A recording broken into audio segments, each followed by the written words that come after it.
오늘 주일 예배는 전지전능하신 하나님도 천지 만물의 주인 되신 하나님도 못할 것이 없는 그런 하나님도 소원이 있다라는 제목으로 잠깐 시간 은혜를 나누고자 합니다. 여러분, 삶의 모습이 다 제각각인데 이상적인 삶이란 어떤 삶일까요?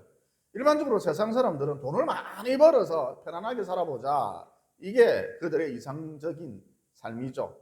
그러면 우리 성도들에게 있어서 이상적인 삶이란 어떤 삶일까요? 한마디로 작은 예수가 되는 것, 곧 예수님의 닮은 꼴이 되는 것, 이게 이상적인 삶이라 할 수가 있겠죠. 그래서 1절에 보면 이런 말씀이 나오죠. 사랑을 받은 자녀같이 너희는 하나님을 본받는 자가 되라. 곧 예수님의 닮은 꼴이 되라 그러셨던 것이죠. 다시 말해, 하나님께서 원하시는 게 있어요. 나를 보시면서, 나를 바라보시면서 원하시는 게 있어요. 하나님도 소원이 있어요. 그게 무엇이냐? 내게서 예수님의 모습이 언뜻 비치는 것. 여러분, 이게 우리를 향한, 나를 향한 하나님의 소원입니다. 그러니까 우리가 무슨 63 빌딩을 세우고 천리장성, 만리장성을 쌓고 이런 걸 원하시는 게 아니라, 이게 우리 하나님의 소원이 아니라 우리에게서 우리의 삶 가운데, 일상 가운데 예수님의 모습이 언뜻 비치는 것, 이것을 하나님이 간절히 원하고 계신다는 거예요. 여러분, 하나님은 무한대의 우주를 창조하신 분입니다. 더 나아가 보이지 않는 영적 세계까지 창조하신 분이시죠.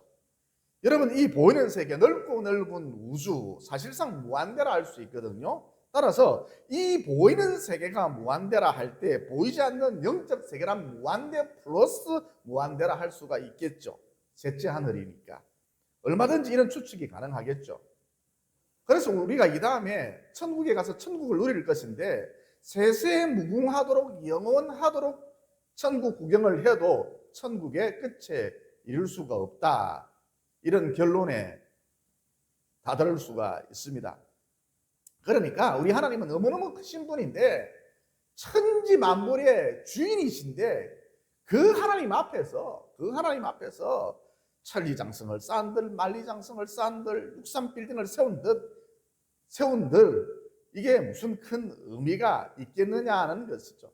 여러분, 개미가 과자 부스러기로 높은 성을 쌓아놓으면 개미들 입장에서는 이게 굉장하게 보이지만 우리 인간 편에서 볼 땐 아무것도 아니잖아요.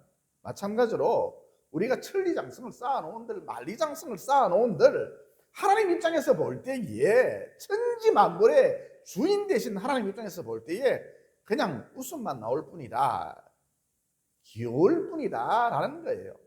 그런데 어쨌든 이런 하나님도 소원이 있대요. 그 크신 무한대의 하나님도 소원이 있대요. 그게 무엇이냐? 내게서 예수의 향치가 드러나길 원하신다. 나의 삶 속에서 내 인생 여정 가운데 언뜻 예수님의 모습이 드러나길 원하신다는 거예요. 여러분, 예수님께서 다음과 같이 말씀하시기도 하셨죠. 내가 너희를 사랑한 것 같이 너희도 서로 사랑하라.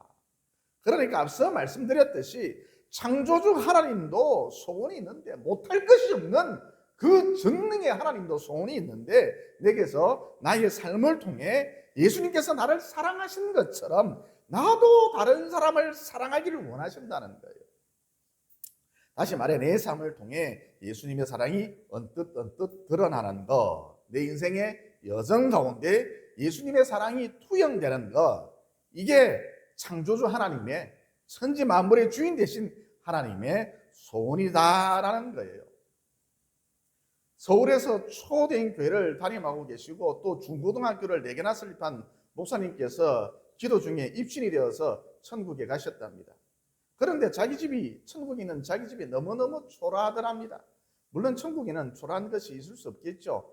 그러니까 다른 분들의 집과 비교해 볼 때에 상대적으로 자기 집이 좀 못나 보이더라, 초라해 보이더라, 이런 뜻이겠죠.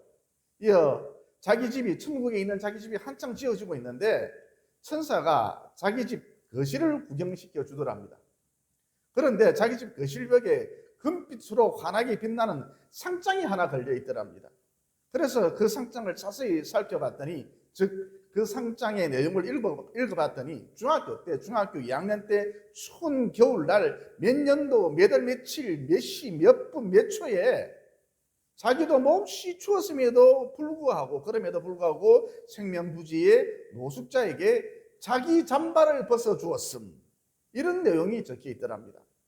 그래서 이 목사님이 천사에게 따져 물었답니다. 나는 수천 명이나 되는 성도들을 대상으로 해서 매주일 설교를 했고, 또 나는 학교를 4개나 세웠는데 왜 이것은 상고로 기록되어 있지 않습니까? 그러자 천사가 말하길, 그건 하나님이 당신을, 목사님을 축복해 주셨기 때문에 이루어진 일이지 않습니까? 목사님 태어날 때 돈이 있었나요? 목사님 태어날 때 무엇 하나 가진 게 있었나요? 알몸으로 태어났지 않습니까? 또 지혜가 있었나요? 지식이 있었나요? 능력이 있었나요? 아무것도 없었지 않습니까? 엄마가 젖을 물려주면 겨우 그것을 받아먹는 그런 수준이었지 않습니까? 그런데 하나님께서, 복에 그런 대신 하나님께서 어느 순간부터 목사님에게 물질도 부어주시고, 능력도 부어주시고, 지혜도 부어주시고, 지식도 더해주시고, 각종 은사도 부어주시고, 사람도 붙여주시고, 여러 가지 것들을 막 부어주셨습니다. 목사님 이런 까닭에 목사님께서 큰 목회를 하셨고 학교를 4개나 지은 것 뿐입니다. 따라서 이런 것들은 목사님의 상급이 될 수 없습니다. 그러니까 여러분, 이 스토리가 던져주는 메시지가 무엇일까요? 나를 잠잠히 바라보시면서 나를 향한 하나님의 소원이 있는데 뭐 대단한 일을 해라, 윗가번쩍 위대한 일을 해라, 이게 아니고 내신 1등급 받아라, 수도권 대학에 진학해라, 삼성그룹에 취업을 해라, 이런 게 아니고 예수님의 닮은 꼴이 되어라. 곧 언뜻 예수님의 모습이 나를 통해 드러나는 것, 내 인생 여정 가운데 드러나는 것, 이걸 그토록 원하신다는 거예요. 다시 말해서 백마탄 왕자를 만나서 결혼해라, 이게 아니고 너희 신랑이 바보 온달이냐, 그래도 그를 무시하지 말고 좀 사랑으로 품어줄 수 없겠니? 여러분, 이것을 하나님이 그토록 뼈에 사무치도록 원하신다는 거예요. 그런데 목사님, 저는 이혼을 했는데요, 그러면 새로운 남자친구를 만나서 그를 품어주세요. 좀 모자라도 심각해도 품어주세요. 그러면 됩니다. 우리 예수님은 과거를 묻지 않아요. 우리 예수님도 묻지 않는 과거를 왜 자기가 자꾸 들먹거립니까?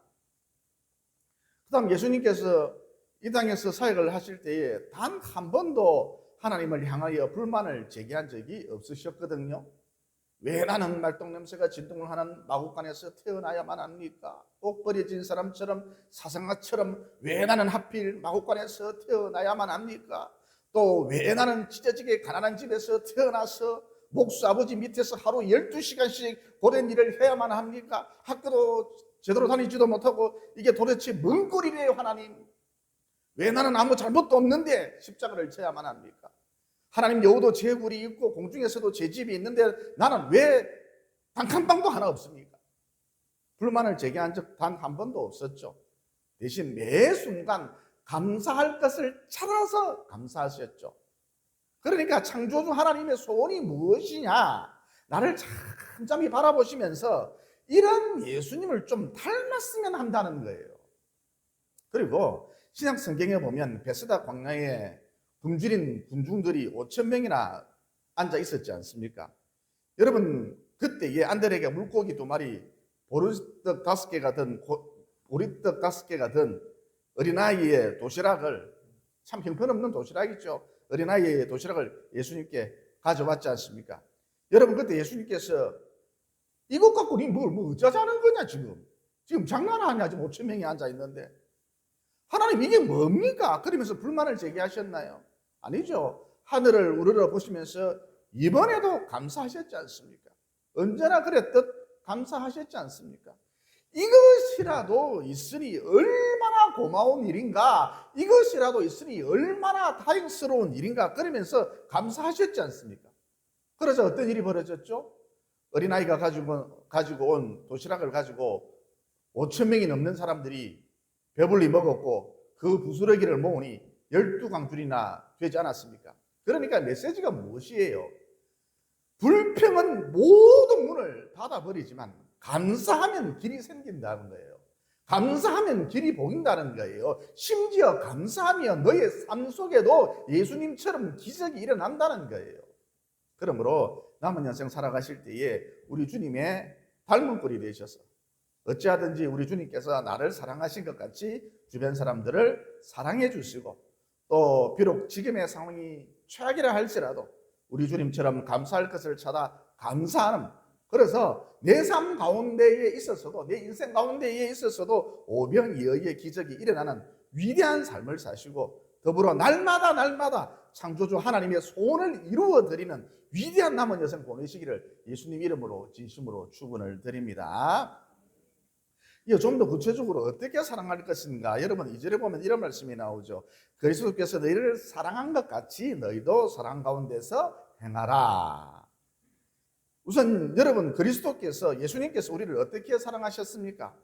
우리를 보고 저런 쇳덩어리들, 악한 것들, 불순종의 종자들, 심판받아 마땅한 것들 그러지 않으시고, 심지어 자신을 못 박는 로마 병정들을 향하여서 하나님, 저들이 하는 짓을 몰라서 그렇지, 저들이 자기가 하는 짓을 몰라서 저런 짓을 하는 것이지, 저들이 자기가 하는 짓을 알았더라면 저런 짓을 하지 않았을 것입니다.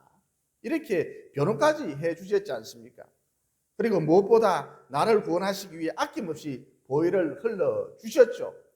따라서 그리스도의 사랑, 곧 십자가 사건을 통해 우리는 두 가지 메시지를 건질 수가 있는데, 무엇보다 사랑을 실천하는 데 있어서 반드시 수고가 따른다.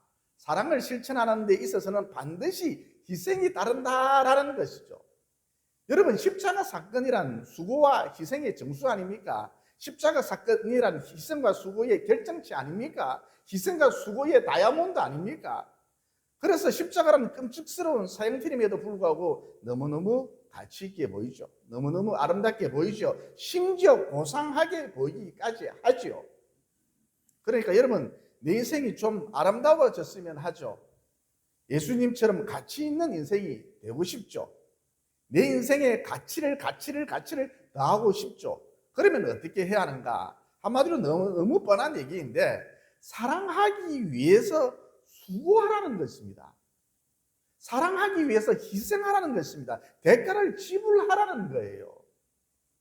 여러분, 우리 주변에 보면 나름 열심히 사는데, 밤낮 주야 일하면서 열심히 사는데 그 삶이, 그 인생이 아름답지 못한 경우가 참 많지요. 오히려 추하게 보이기까지 합니다. 그러면 그 결정적인 이유가 무엇일까요? 그 인생 가운데 사랑의 수고가 빠졌기 때문입니다. 그냥 그저 막무가내로 열심히 살기만 했다는 것이죠. 그냥 열심히 살기만 했어요. 사랑의 수고가 빠졌어요.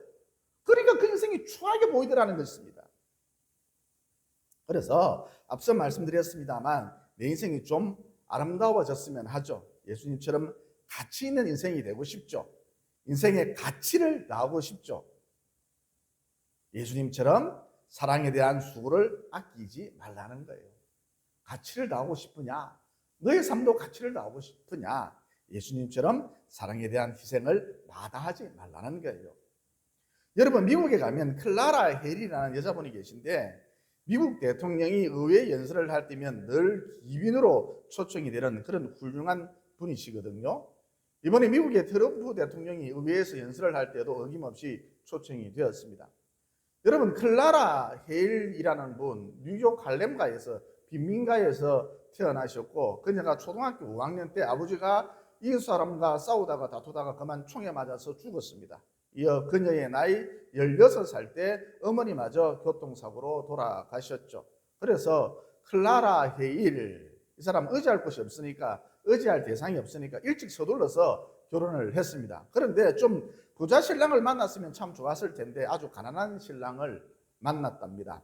그래서 신랑과 더불어서 차량 왁스칠을 하면서 아주 고된 일을 하면서 생계를 꾸려 나갔습니다. 그런데 이 무슨 운명의 장난이란 말입니까? 그녀의 나이 27살 때 신랑마저, 가난한 신랑마저 요절하고 말았습니다. 여러분, 그때 헤일에게는 3명의 자녀까지 있었다고 합니다. 여러분, 인생을 살아가는 데 있어서 계속해서 마치 파도처럼 불행이 연이어 오면 자포자기해버리기 십상이거든요. 아니면 전생에 죄를 많이 지어서 그런갑다, 팔자가 사로워서 그런갑다, 박복해서 그런갑다 그러면서 줄기차게 신세 한탄만을 늘어놓죠. 그런데 참 다행스럽게도 클라라 헤일에게는 믿음이 있었습니다. 무엇이 있었다고요? 믿음이 있었습니다. 여러분, 사람의 깊은 곳에 믿음이 자리 잡기 시작하고 그 믿음이 자라면 놀라운 일이 반드시 벌어집니다. 어떤 놀라운 일이 벌어지느냐? 로또 복권에 당첨되는 그런 일이 벌어지느냐? 그게 아니고 인생을 재해석하는 능력이 생긴다는 거예요. 여러분, 내 속에 믿음이 있으면 어떤 일이 벌어진다고요? 인생을 재해석하는 능력이 생깁니다. 그래서 클라라 헤일이 생각하기를 내 인생살이가 이렇게까지 지금껏 이렇게까지 고달팠던 이유는 몸서리치도록 가난했던 이유는 연단 과정이었어. 하나님의 연단 과정이었어. 나를 야무지게 만드시려는, 나를 똑순이로 만드시려는 하나님의 연단 과정이었어. 이제 웬만한 고난, 어려움 이것 얼마든지 이겨낼 수 있어. 이제 비바람이 불어와도 얼마든지 나는 웃을 수가 있어. 그리고 하나님께서 나를 연단하신 이유는 나와 똑같은 사람을 도우라는 뜻이야. 정말이지 지긋지긋한 인생들을 보면, 너와 같은 지긋지긋한 인생들을 보면 모른 척 하지 말고 제발 그들을 돌보아 주라는 뜻이야. 여러분, 이렇게 클라라 헤일은 자기 인생을 재해석했다라는 것이죠. 여러분, 일단 이 대목에서 우리가 건질 수 있는 메시지가 무엇인가? 하나님께서 우리 인생을 저 밑바닥까지 낮추실 때가 있다는 거예요. 걸음더미에 앉히실 때가 있다는 거예요. 여러분, 그럴 땐 억지로 올라가려고 하지 말고 낮아진 상태에서 주일날 이렇게 예배당에 나와서 예배드리면서 그냥 그렇게 살면 된다는 거예요. 낮아진 상태로 살면 된다는 거예요. 다시 본론으로 돌아와서 클라라 헤일이 어느 날 길을 걷고 있는데, 글쎄 어떤 여자가 이제 막 태어난 갓난 아기를 골목길 후미진 곳에 슬쩍 갖다 버리는 거예요. 그래서 헤일이 그 여자를 보고 왜 그러느냐고, 제정신이냐 다그쳤죠. 그러자 그 애기 엄마가 말하길, 나는 마약 중독자입니다. 마약 중독자가 어떻게 아기를 키울 수가 있겠습니까? 또 이런 엄마의 모습을 보면서 자란 저 아이도 틀림없이 마약 중독자가 될 것입니다. 게다가 나는 저 아이의 아빠가 누군지도 모릅니다. 그래서 하는 수 없이 클라라 헤일이 그 갓난 아기를 데리고 와서 키웠답니다. 그런데 여러분, 하나님께서 우리에게 사명을 맡겨주실 때 동일한 사건을 자주 목격할 수 있도록, 경험할 수 있도록 내 삶을 한 걸음씩 이끌어 가시거든요. 그래서 어느 날 헤일이 볼 일이 있어서 서둘러 길을 걷고 있는데 또 어떤 엄마가 아기를 버리고 있는 거예요. 여러분, 이런 광경 평생을 살아가도 평생 가도 한번 볼까 말까 하는 그런 광경이지 않습니까? 그런데 헤일은 연이어서 이런 모습을 보게 되었던 것이죠. 그래서 헤일이 이번에도 이 아기를 거두어서 키웠답니다. 여러분, 사람이 똑같은 일을 반복하면 어떻게 됩니까? 소문이 나거든요. 그래서 아이를 키울 수 없는 연모들이 클라라 헤일의 집에 아이를 슬쩍 놓고 가는 일이 자주 발생했던 것이죠. 그래서 클라라 헤일이 어떻게 했느냐? 주정부나 시청에 얘기를 하면 최소한 분유라도 공급해 주지 않겠느냐, 먹다 남은 음식이라도 주지 않겠느냐, 이렇게 생각하고 본격적으로 자기 집 벽에다가 헤일 하우스라는 간판을 내걸고 아기를 도무지 키울 자신이 없다면 여기에 놓고 가라고 작은 바구니까지 마련해 두었답니다. 그래서 헤일 하우스를 거쳐간 아이들이 무려 980명이나 되었답니다. 여러분, 미국 사회에 있어서 가장 존경하는 여성들에게 붙여주는 극존칭어가 무엇이냐? 마더거든요. 그래서 어느 날까지 헤일을 부를 때 그냥 헤일이라고 부르지 않고 마더 헤일이라고 꼭 부르고 있답니다. 여러분, 마더 헤일이 말하길, 나는 참 보잘것없는 사람이었는데 이런 나에게도 하나님께서 사랑할 기회를 주셨다. 비록 사랑에는 수고가 따르지만 나는 그저 이 수고를 담담히 받아들였을 뿐이다. 내가 조금만 더 희생하면 되겠지, 내가 조금만 더 수고하면 되겠지, 그냥 단순하게 이런 식으로 생각을 하고 담담히 받아들였을 뿐이다. 내 삶 가운데 펼쳐진 일들을 조금만 더 수고하면 되겠지, 그러면서 내 삶 가운데 펼쳐진 일들을 담담히 받아들였을 뿐이다. 그리고 우리 주님께서 나에게 행하신 그 십자가 사랑의 수고, 그 수고에 비하면 내가 한 수고는 아무것도 아니다. 여러분, 마더 헤일은 부자도 아닙니다. 또 배운 것도 없습니다. 미모도 별로입니다. 흠모할 것이 하나도 없는 평균 이하의 여인이었습니다. 키도 작았습니다.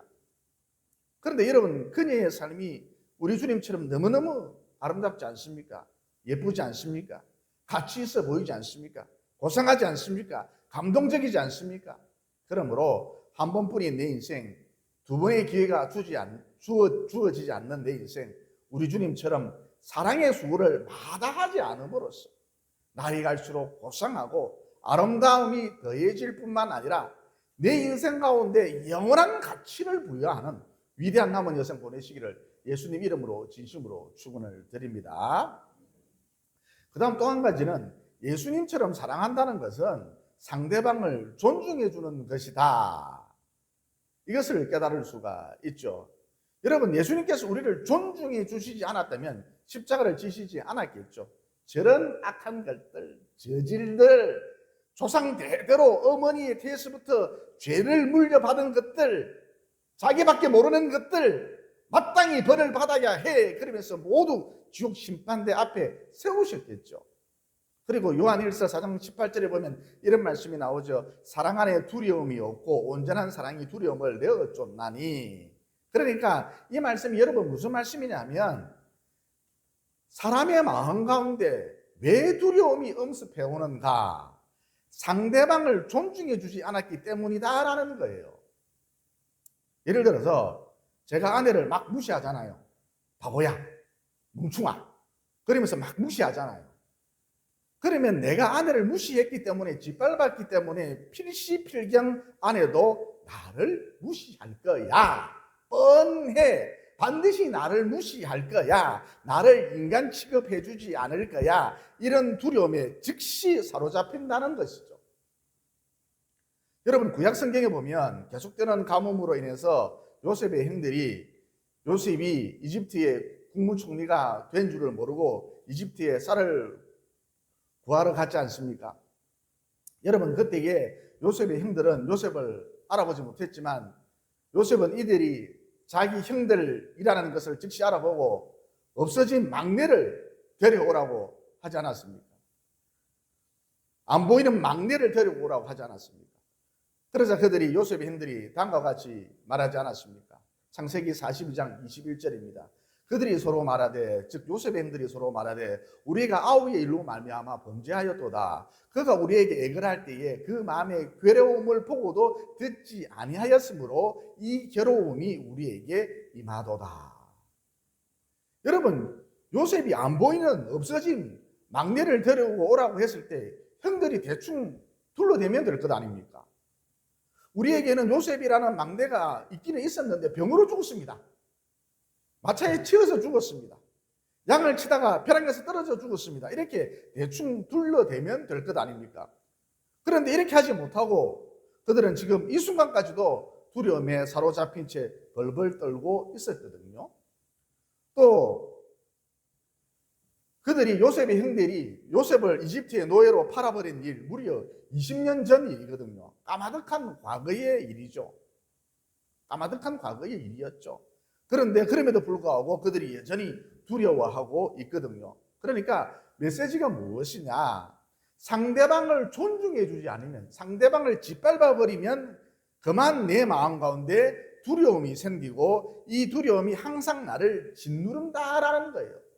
지 혼자서 그냥 벌벌 떨고 있다는 거예요. 여러분, 학교에 보면 어떤 아이를 타키스로 해서 왕따를 시키는 애들이 있죠. 그런데 왕따를 시킬 때에 자기 혼자 어떤 아이를 왕따시키면 되는데 꼭 무리를 지어서 왕따를 시키죠. 그러면 그 이유가 무엇이냐? 내가 저 아이를 왕따시켰기 때문에 저 아이도, 왕따를 당한 저 아이도 필시필경 나를 쓰레기 취급할 거야. 나를 무시할 거야. 즉시 이런 두려움에 사로잡히기 때문에 이 두려움을 조금이라도 희석시키기 위해서 자기 마음 가운데 알 수 없는 두려움이 생기거든요. 이 두려움을 조금이라도 희석시키기 위해서 꼭 무리를 지어서 여럿이 무리를 지어서 어떤 아이를 다키수로 해서 왕따를 시킨다는 것이죠. 그러나 여러분 이렇게 한다고 해서 그 마음 가운데 있는 두려움이 사라지는 게 아니거든요. 그래서 요한일서 4장에 보면 사랑 안에 두려움이 있고 온전한 사랑이 두려움을 내어 쫓나니 이렇게 되어 있는데 이 말씀을 확 줄여보면 상대방을 존중해 주지 않으면 상대방을 짓밟아 버리면 너는 즉시 두려움에 사로잡힌다라는 것이죠. 그래서 어떤 결과가 초래가 되느냐? 두려움에 사로잡힌 나머지 항상 고슴도치처럼 성격이 까칠해져 있을 수밖에 없고 엄청 예민해져 있을 수밖에 없다는 것이죠. 여러분 이런 맥락에서 왜 예수님께서 70번씩 7번이라도 즉 무한대로 용서해 주라고 하셨는가? 여러분 용서해 주지 않는다. 이것은 무엇을 의미할까요? 용서해 주지 않는다. 이것은 무엇을 의미할까요? 한마디로 나는 너를 결코 어떠한 일이 있어도 존중해 줄 수 없어. 이런 선언이거든요. 자기 선언이거든요. 그래서 그 결과 어떻게 됩니까? 방금 말씀드렸죠. 너도 나처럼 나를 무시할 거야. 너도 나처럼 나에 대한 분노가 끊이지 않을 거야. 이런 두려움 가운데 갇힐 수밖에 없다는 것이죠. 그래서 이게 표면적으로 어떻게 나타나느냐? 방금 말씀드렸죠. 사람이 까칠해집니다. 다른 사람보다 예민도가 훨씬 높죠. 그래서 우리 주님께서 나를 위해서, 상대방이 아닙니다. 나를 위해서 나의 예민도를 낮추기 위해서 고슴도치 같은 까칠함, 이것을 줄이기 위해서, 여러분 까칠하면 내 주변 사람들이 다치거든요. 그래서 이 까칠함을 줄이기 위해서 70번씩 7번이라도 용서해 주라 그러셨던 것입니다. 참고적으로 저도 도무지 용서가 안 되는 사람이 있어요. 이제 세월이 꽤 많이 흘렀으니 얼굴이나 한번 봅시다. 2번 연락이 왔는데 만나기가 싫더라고요. 목사님이신데 만나기가 싫더라고요. 그래서 어떻게 했느냐? 그가 나에게 잘해준 일, 티끌만한 일이라 할지라도 그가 나에게 잘해준 일, 이것을 기억해내고 이런 기억을 억지로라도 끄집어내고 그를 존중해 주었죠. 그 사람이 떠오를 때마다 그렇게 했습니다. 물론 여전히 그 사람을 만나고 싶지는 않아요. 그러나 이렇게라도 했다라는 거죠. 그런데 여러분 그렇게라도 하니까 나 자신의 예민도가 좀 떨어지고 다소간 무던한 사람으로 부드러운 사람이 되더라는 것이죠. 즉 조금이나마 우리 주님의 닮은 꼴이 되더라는 거예요.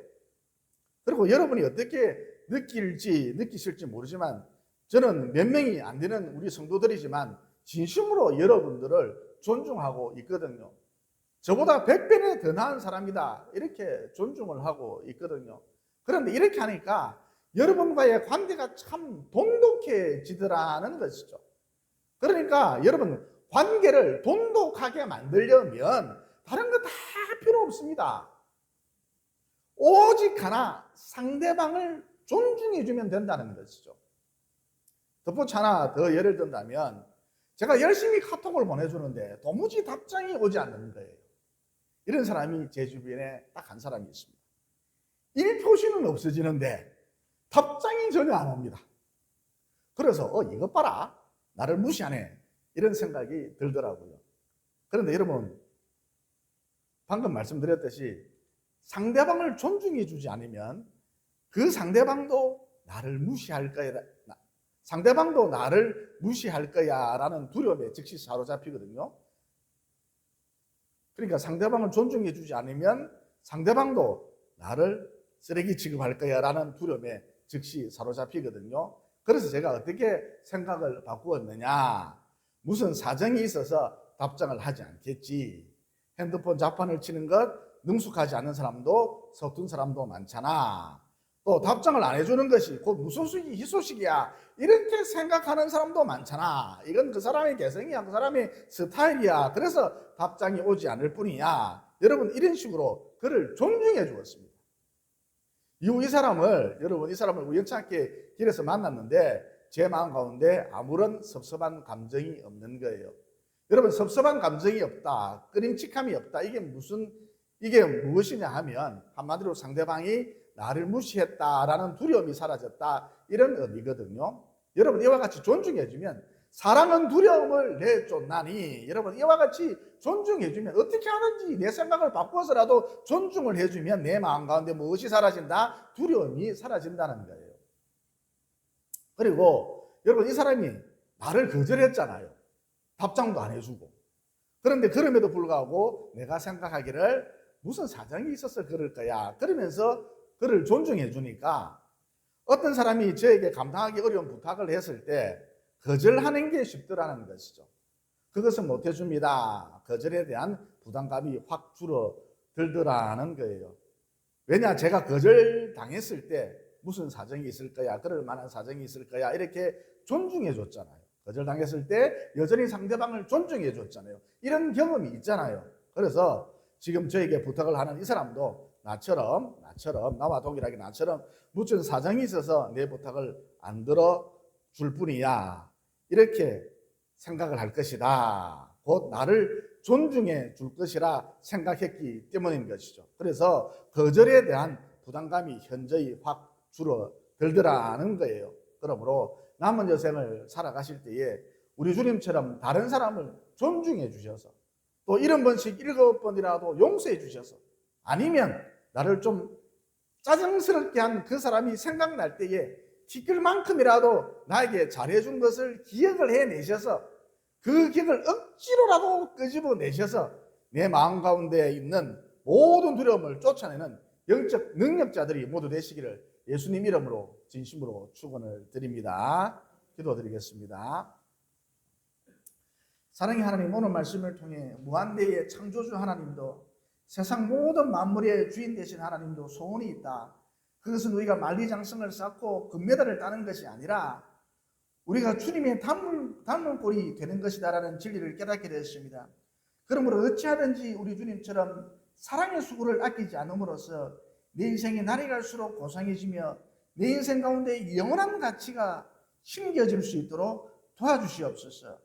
또 다른 사람을 존중해 주지 않으면 그 상대방도 나를 존중히 여기지 않을 것이다, 이런 두려움에 즉시 빠진다는 진리도 깨닫게 되었습니다. 그러므로 원수 같은 사람이라 할지라도 내게 잘해준 것을 하나라도 기억해내고 이 역을 끄집어내고 그를 여전히 존중해 줌으로써 내 안에 있는 두려움을 모두 몰아낼 수 있도록 도와주시옵소서. 또 우리 주님처럼 그 어떤 상황 속에서도 감사할 것을 찾아 감사하는 저희들이 되어서 길이 열리고 때로는 기적이 일어나는 놀라운 그날을 볼 수 있도록 도와주시고, 동시에 우리 아버지 하나님의 소원도 이루어드리는 위대한 남은 여생 보낼 수 있도록 도와주시옵소서. 비록 지금 최악의 상황이라 할지라도 그 가운데서 감사할 것을 찾아 감사하고 또 사랑의 수고를 아끼지 아니함으로 날이 갈수록 우리 인생 가운데 영원한 가치가 되어지고, 즉 주님의 닮은 꼴이 되어서 아버지 하나님의 소원을 이루어드리기를 학수고대하고 계시는 예수님 이름으로 기도드리옵나이다. 아멘.